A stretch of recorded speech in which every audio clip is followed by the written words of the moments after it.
but rather I'm talking about the discipline of biochemistry.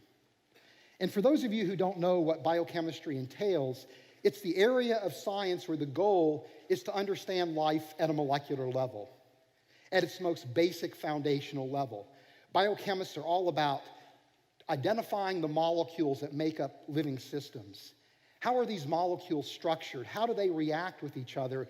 And how does that structure and function activity relate to higher order biological processes that are necessary for life?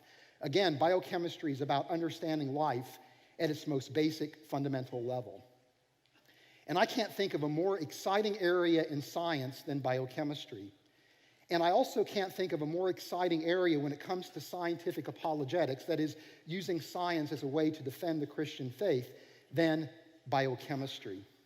In fact, biochemistry paved the way for my conversion to Christianity. I was an agnostic when I entered college. I didn't know if God existed or not, and I really didn't care. Now, if you ask me, did I think God existed, I very well could have said yes. I grew up in the Bible Belt in West Virginia, and it was fashionable at that time to acknowledge or to give a nod to the possibility of God's existence.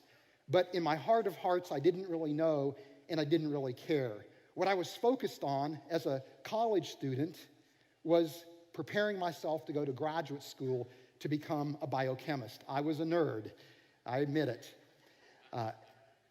So I took courses in chemistry and in biology and in physics. And in my biology courses, the professors that I deeply admired and admire to this day taught that life's origin and life's history could be explained through evolutionary means. And I accepted those ideas. In fact, those ideas fueled my agnosticism, because if evolution can explain the origin and the history of life, then you don't need God. Why is God necessary? Why is the Creator necessary?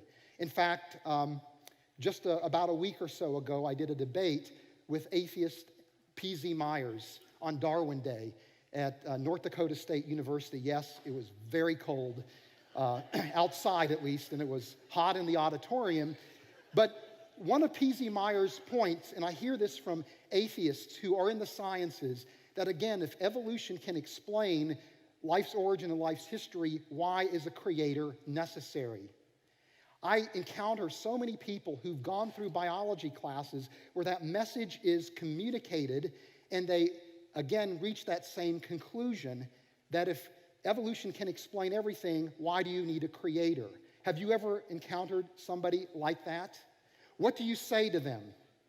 How do you address that concern? That's what we're going to be talking about in this session. Now, for me, it was biochemistry that dislodged me from my agnosticism. Because when I went to graduate school, I now was studying biochemistry at the cutting edge. I was immersed in biochemistry on a day-in, day-out basis. I was taking advanced courses. I was beginning to do my own research. I was reading the scientific literature. I was interacting with students and professors. And I very quickly came to the recognition that biochemical systems are complex.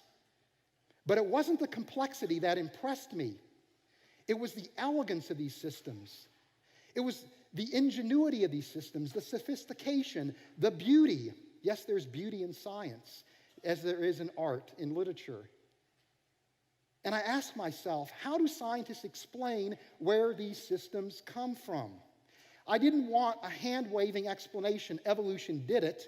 I wanted to know the details. And I began to study this question. How do we explain the origin of biochemical systems? This is called the origin of life problem.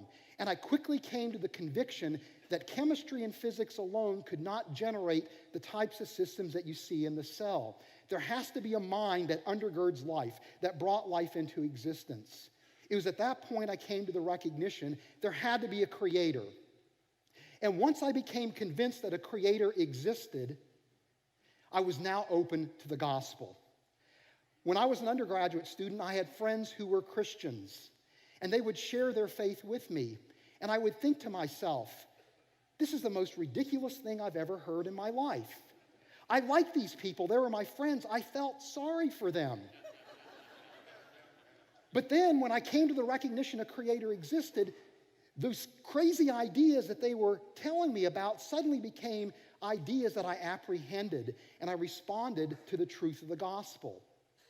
And the exciting thing, for me at least, maybe not for you, but for me the exciting thing is the very lines of reasoning that led me to conclude a creator must exist almost 30 years ago now. I know I look much younger than that.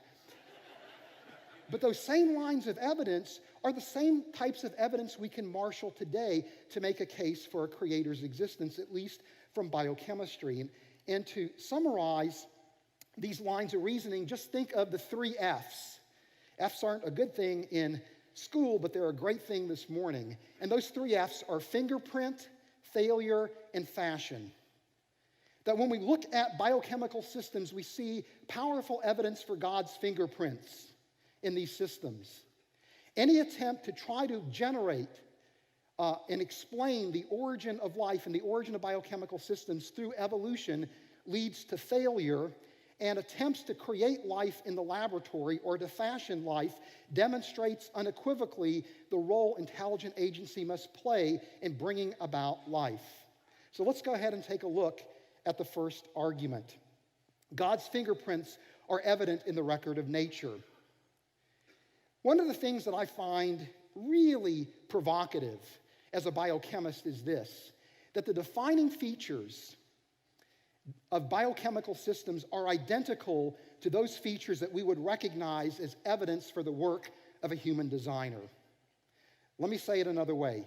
When human beings design, when we create, when we invent systems and devices and objects, those things we produce have certain properties that reflect the work of a mind.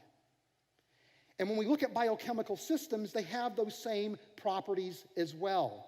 These are the defining properties of biochemical systems. So by analogy, if these features reflect the work of a human mind and we see the same features in the cell, is this not evidence for the work of a divine mind?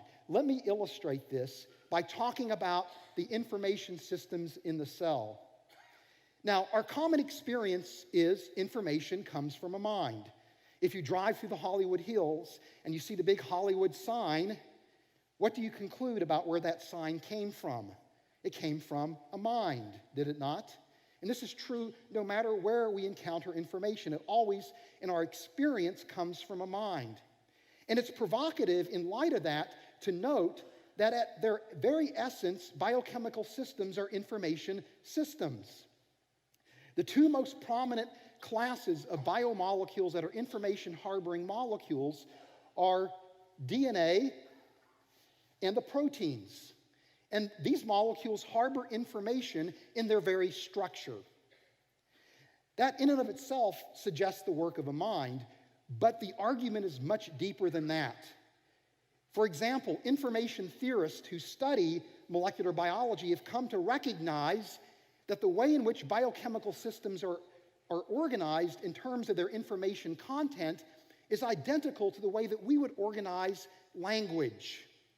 That biochemical information is organized in the form of a language, a biochemical language that is analogous to how we organize information in languages.